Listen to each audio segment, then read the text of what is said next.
ஆண்டவர் உங்களோடு இருப்பாராக.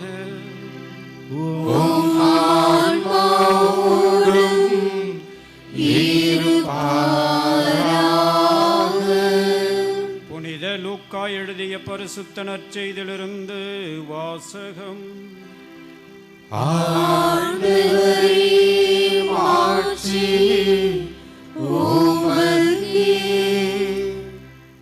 அக்காலத்தில் திருச்சட்ட அறிஞர் ஒருவர் எழுந்து இயேசுவை சோதிக்கும் நோக்குடன், போதகரே, நிலை வாழ்வை உரிமையாக்கிக் கொள்ள நான் என்ன செய்ய வேண்டும் என்று கேட்டார்.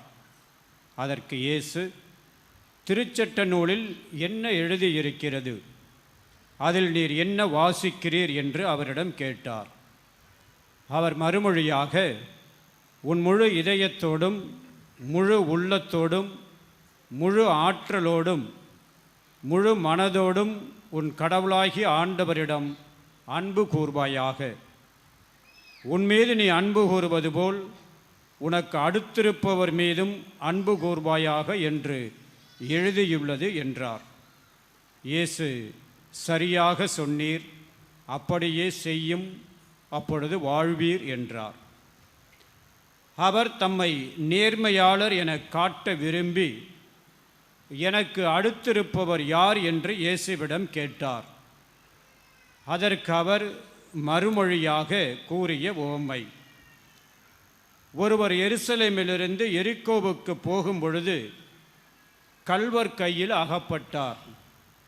அவருடைய ஆடைகளை அவர்கள் உரித்து கொண்டு அவரை அடித்து குற்றுயிராக விட்டு போனார்கள். குரு ஒருவர் தற்செயலாய் அந்த வழியே வந்தார்.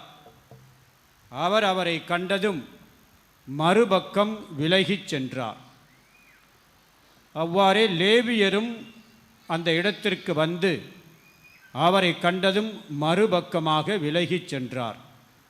ஆனால் அந்த வழியே பயணம் செய்து கொண்டிருந்த சமாரியர் ஒருவர் அருகில் வந்து அவரை கண்டபொழுது அவர் மீது பரிவு கொண்டார். அவர் அவரை அணுகி காயங்களில் திராட்சை மதுவும் எண்ணெயும் வார்த்து அவற்றை கட்டி தாம் பயணம் செய்த விலங்கின் மீது ஏற்றி ஒரு சாவடிக்கு கொண்டு போய் அவரை கவனித்து கொண்டார்.